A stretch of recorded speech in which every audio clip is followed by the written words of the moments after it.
Welcome to Madhur Arya's academy. So next session start करते हैं confusable word का। एंड होपफुली इससे ज़्यादा बेटर कंटेंट मैं आपको प्रोवाइड नहीं करा सकती, मैं क्या कोई भी नहीं करवा सकता इस टॉपिक रिगार्डिंग, ठीक है। तो अगर आपको हेल्पफुल रहता है तो लाइक ज़रूर हिट कर दिया कीजिए, बिकॉज मैं फिर मोटिवेट नहीं हो पाती हूँ। जस्ट 100 व्यूज़, अभी मैं अगर आपको ये डाल दूँ ना कि इसकी डेट ये हो गई, एग्ज़ाम डेट ये हो गई, ऐसा कुछ ही बना दूँ तो आप डेफिनेटली देखेंगे। इधर उधर के कुछ भी क्वेश्चंस ला दूँ तो शायद मुझे लगता है ज़्यादा उसमें व्यूज़ मिल जाते हैं, ठीक है। मैं कोई एक दो मतलब 100-200 व्यूज़ से कोई करोड़पति नहीं हो जाऊंगी। मैं सिर्फ मेहनत इसलिए कर रही हूँ कि आप लोग को सही कंटेंट समझ आए, सही कंटेंट से आपका टाइम वेस्ट नहीं होगा। इसलिए मैं आपको ऐसा कंटेंट जितना फ़िल्टर मैं उसको कर सकती हूँ उतना मैं फ़िल्टर कर रही हूँ, ताकि अगर आप 15 मिनट भी डिवोट कर रहे हैं तो 15 मिनट भी आपके लिए वैल्यूएबल है, आपको उसका कुछ ना कुछ रिजल्ट मिले। तो आपकी ड्यूटी सिर्फ इतनी सी बनती है, अगर वीडियो सही लगता है, अच्छा लगता है तो प्लीज़ लाइक हिट कर दिया कीजिए, थोड़ा बहुत अप्रिशिएशन मुझे भी चाहिए है। ओके, चलिए स्टार्ट करते हैं। कन्फ्यूजिबल वर्ड्स हैं, देन फिर आपके एंटोनिम्स सिनोनिम्स हैं। 10 मैंने पहले करवाए थे आपको। अब आपके पास वर्ड है बियर एंड बेयर, ठीक है। बियर, एक तो आप ये भी जानते हैं बियर अपना भालू भी होता है, जो अपना एक वाइल्ड एनिमल है, ठीक है, जंगली जानवर है। ये बियर होता है आपका सहन करना किसी चीज़ को, कोई कुछ बियर करता है, कोई कुछ खर्चा बियर कर रहा होता है किसी का, ठीक है, वो चीज़ है। तो इसमें देखिए आपका जो सेंटेंस है उसका क्या मतलब है। I can not bear this insult, मैं इस इंसल्ट को बियर नहीं कर सकता, ठीक है। फॉर एग्जाम्पल आपको किसी ने लूज टॉक कर दिया, अब्यूज़ कर दिया, आपको गाली दे दी, ठीक है, तो आप उसे और बेयर नहीं कर सकते इस इंसल्ट को। अब है बेयर। बेयर मीन्स नंगे पैर, जब अपने पैरों में कुछ पहना हुआ नहीं है और आप चल रहे हैं। Do not walk bear foot, ठीक है, नंगे पाँव मत चलो। सिंपल सा था, चलिए आगे चलते हैं। वॉर एंड बैटल, देखिए इन दोनों में डिफरेंस क्या है। युद्ध है ये भी और ये लड़ाई है। आप एक चीज़ समझ लीजिए कि भाई ये जो आपका युद्ध है ना, इसका छोटा सा पार्ट होता है आपका बैटल, ठीक है। ये मान लीजिए कि बहुत सारी बैटल्स को अगर कंप्राइज किया जाए तो वॉर बन जाएगा।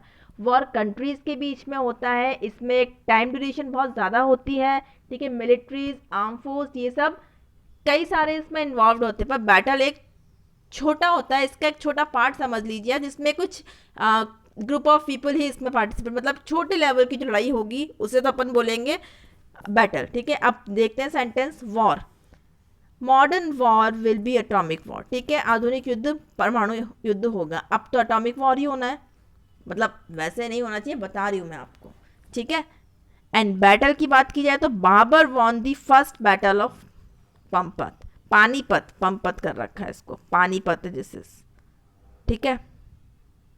पानीपत का जो युद्ध था, पानीपत की जो लड़ाई थी, तो आप ये जानते हैं कि उस टाइम पे इनके, क्योंकि छोटे छोटे रीजन्स पे इनका कब्जा होता था, तो उतनी ही इनकी वो जो सेना बोले आप कुछ भी बोले, इनकी फोर्सेस वो रहती थी, ठीक है। अब एक कंट्री की अगर बात की जाए तो उस लेवल पे आपकी वॉर होता है। डिफरेंस आपको समझ में आ गया होगा किसे बैटल कहा जाएगा। इतनी बात ध्यान रखिए, छोटी टुच्ची पुच्ची लड़ाई जो हो जाती हैं वो तो बैटल हो गई, और एक जो वॉर होता है वो बड़े लेवल पे होता है, जैसे अपने वर्ल्ड वॉर हुए थे, ठीक है।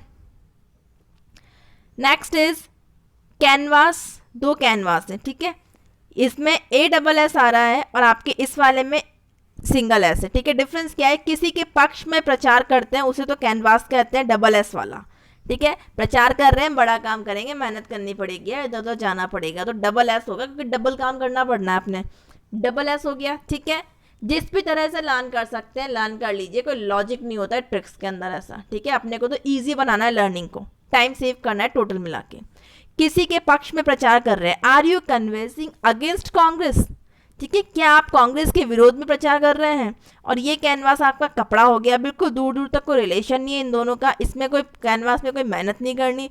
My brother has brought canvas shoe for me, मेरा भाई मेरे लिए कपड़े के जूते लाया, ठीक है, हो गया, बिल्कुल सिंपल है। ये चीज़ ध्यान रख लीजिएगा, SS वाला जो प्रचार है, काम डबल है ना भाई, क्योंकि वहाँ पे अपने को जब अपन क्वेश्चन सॉल्व कर रहे होते हैं, वेट मुझे लग रहा है मैंने स्किप कर दिया है, यस। अब नेक्स्ट है अपना कैनन, ठीक है, दो हैं बट यहाँ पे SS आ गया, यहाँ पे सिंगल एन आ गया। तो देखिए SS और सिंगल एन में डिफरेंस क्या है। सिंगल एन वाला कैनन धर्म के नियम हो जाते हैं, we should not break canons, ठीक है, हमें धर्म के नियम नहीं तोड़ने चाहिए, पंगा हो जाता है, बहुत क्योंकि अंदर कोई चेक नहीं करना होता है कि आपको कितनी श्रद्धा है अपने ईश्वर पे, अपने परमात्मा पे, जिनको भी आप मानते हैं, वो अंदर कोई चेक नहीं करता। बट अगर बाहर से आप घंटियाँ बजा रहे हैं तो वो एक टेंडेंसी होती है कि हाँ ये तो बहुत ही मतलब आस्तिक नेचर का पर्सन है, ठीक है। वो दिखावा ही आजकल बहुत ज़्यादा चलता है। कैनन का मतलब धर्म के नियम हो जाता है। We should not break canons, ठीक है, हमें धर्म के नियम नहीं तोड़ने चाहिए। और डबल एन वाला जो है उसका मतलब होता है तोप, ये ध्यान रह जाएगा आपको। Cannon was in front of them, तोप उनके सामने थी, ठीक है। डबल एन वाला तोप तो बड़ी चीज़ है, डबल एन आ जाएगा, ठीक है। आगे चलते हैं। 17th चेक, ये तो आपको पता होगा, ये चेक तो होता है आपका बैंक वाला चेक। थोड़ा सा इसको कर लिया जाए, ये वाला आपका हो जाता है बैंक का cheque. I have sent a cheque, ठीक है, ये तो इजी है, कुछ बताने की जरूरत नहीं, बस इसके स्पेलिंग्स का ध्यान रखना है। और ये चेक आप जानते हैं, पड़ताल करना, कॉपीज चेक करना, अकाउंट चेक करना, कुछ भी चेकिंग, ठीक है। लाइसेंस चेक करना, दिस इज चेकिंग। स्पेलिंग्स का ही ध्यान रखना है। आगे चलते हैं। चाइल्डिश एंड चाइल्ड लाइक दोनों मिलते जुलते हैं, बट इनका मीनिंग डिफरेंट होता है। चाइल्डिश का मतलब होता है बच्चों जैसी, और चाइल्ड लाइक का मतलब होता है बच्चे के समान। अब डिफरेंस कैसे इसमें देखेंगे, डिफ्रेंशिएट कैसे करेंगे, उसे सेंटेंस से समझते हैं। चलिए, चाइल्डिश, अरे भाई चाइल्डिश का देखिए, give up your childish habits, अपनी बच्चों जैसी जो हैबिट है उसे छोड़ो। You are grown up now, और तुम बड़े हो गए हो अब, ठीक है, हिदायत दे दी गई है। चाइल्ड लाइक का मतलब बच्चे के समान। He has child like simplicity, ठीक। अब चाइल्ड लाइक में आपको कोई एक्टिविटी अपन कर सकते हैं कि भाई कोई आपने कुछ ऐसा कुछ कर दिया है, तो इसका डिफरेंस अपन ऐसे समझेंगे कि अगर किसी भी हैबिट को कंपेयर कर रहे हैं, किसी आदत को, वो चाइल्डिश हो जाएगी, ठीक है। और अगर आप किसी व्यक्ति के, किसी पर्सन की, किसी पर्सनालिटी को, उसकी किसी कैरेक्टरिस्टिक को अगर आप उसमें बताना चाह रहे हैं, उसमें चाइल्ड लाइक अपन कह पाएंगे, ठीक है। बच्चे के समान मतलब कि उसके अंदर वो सेल्फलेसनेस को बता रहे हैं, ठीक है, इसलिए वहाँ पे अपन चाइल्ड लाइक कर सकते हैं, उसका नेचर चाइल्ड लाइक है। बट हैबिट्स को लेकर अपन बोलते हैं ना, बच्चों वाली आदतें बंद करो, बच्चों वाली आदतें छोड़ो, वो चाइल्डिश हो जाएगा। डिफरेंस समझ में आया होगा होपफुली। मैं फिर से बता रही हूँ, एक बार कोशिश करती हूँ आपको समझ में आए। बच्चों जैसे, चाइल्डिश को अपन वहाँ यूज़ करेंगे जब किसी की हैबिट को, किसी की आदत को आप बताना चाह रहे हैं, बच्चे जैसी आदतें बंद कर यार, बहुत हो गया अब, ठीक है। एंड चाइल्ड लाइक जो है आपका, उसमें अगर किसी की अपन पर्सनैलिटी को अगर अपन बता रहे हैं कि यार उसका नेचर जो है बच्चों के समान है, मतलब बच्चों के समान से मतलब क्या, उसमें कोई चालाकी नहीं है, ठीक है, वैसा। ओके, चलिए, नेक्स्ट इज क्लोथ। क्लोथ होता है आपका, ये शायद मैंने, हाँ क्लोथ, ये दोनों में डिफरेंस है। यहाँ पे ई आता है, ये आपको शायद नहीं पता होगा, नोटिस ही नहीं करते बिकॉज हम ये चीज़ें, क्योंकि हमें स्टार्टिंग कंपटीशन से पहले कोई ना रेयर ही शायद पढ़ाता है, हम पढ़ते भी नहीं है। क्लोथ जिसमें कि ई नहीं आएगा, उसका मतलब होता है अनसिला कपड़ा। My father is a cloth merchant, मेरे पिताजी कपड़े के व्यापारी हैं, ठीक। एंड जिसमें ई आता है उसका मतलब होता है सिला हुआ कपड़ा। माई क्लोथ्स आर न्यू, मेरे कपड़े नए हैं जो कि सिले हुए हैं, जिन्हें आप पहनेंगे, बट अनसिला कपड़ा आप पहन नहीं सकते, ठीक है जी। नेक्स्ट, काउंसिल, मैंने सारे कवर तो किए ना, यस। काउंसिल, दो काउंसिल हैं यहाँ पे, एक में ई आता है और एक में CIL आता है। ये वाली काउंसिल आप जानते हैं जो कि सभा होती है, ठीक है। और ये जो है आपका काउंसिल, इसका मतलब होता है उपदेश। His uncle gave a council to him as his admission in the school. Council, ये काउंसिल काउंसलिंग वाला हो जाता है, जिसमें कि आपको समझाया जाए, कि उपदेश दिया जाए, गाइड किया जाए। उसके चाचा ने उसका स्कूल में प्रवेश पाने पर एक उपदेश दिया, ठीक है। एंड काउंसिल आप जानते हैं सभा। He has put his case before the council, ठीक है, उसने सभा के सम्मुख अपना मामला रखा। यहाँ पे एक ध्यान दीजिए, यहाँ पे बिफोर का मतलब मामला उनके सम्मुख रखने के लिए भी अपन बिफोर को यूज़ करते हैं। बेसिकली ये एक प्रेपोजिशन है, ठीक है जी। आगे चलते हैं, कोर्स एंड कोर्स। अब देखिए, ये वाला कोर्स जो है आपका, इसका मतलब होता है घटिया। It is a course cloth, ठीक है, ये कैसा है आपका, घटिया कपड़ा है। एंड ये वाला कोर्स जो हो जाता है आपका, इसका मतलब हो जाता है आपका कोर्स, आप जानते हैं जो आपको करना है ADC का या सेट का, जिसकी भी आप तैयारी कर रहे हैं, क्या आपने अपना कोर्स, अपना सिलेबस पूरा कर लिया है, ये तो आपको समझ आ जाएगा। इससे तो आपका बहुत अच्छा रिलेशन है एंड ये आप समझ गए हैं घटिया कपड़ा, ठीक है। चलिए अब स्टार्ट करते हैं एंटोनिम सिनोनिम, चलिए स्टार्ट करते हैं। 11th is abandon. अबंडन का मीनिंग होता है छोड़ देना, ठीक है। तो छोड़ देने का जो पर्यायवाची हो जाएगा वो फोसैक हो जाएगा, फोसेक एंड डिजर्ट, ठीक है। दोनों का मतलब आपका छोड़ देना हो जाएगा। एंड रिटेन और सपोर्ट, ये आपको समझ आ जाएगा एंटोनिम्स। तो फोकस किस पे करना है, इस पे। जो चीज़ गड़बड़ लगे कि ये इसमें टाइम लगेगा, ये अपने को पता नहीं है, उसको थोड़ा सा हाईलाइट करें किसी भी तरह से। आपका तरीका है वो कैसे आपको करना है, आप लिख लीजिए शॉर्ट में, ठीक है।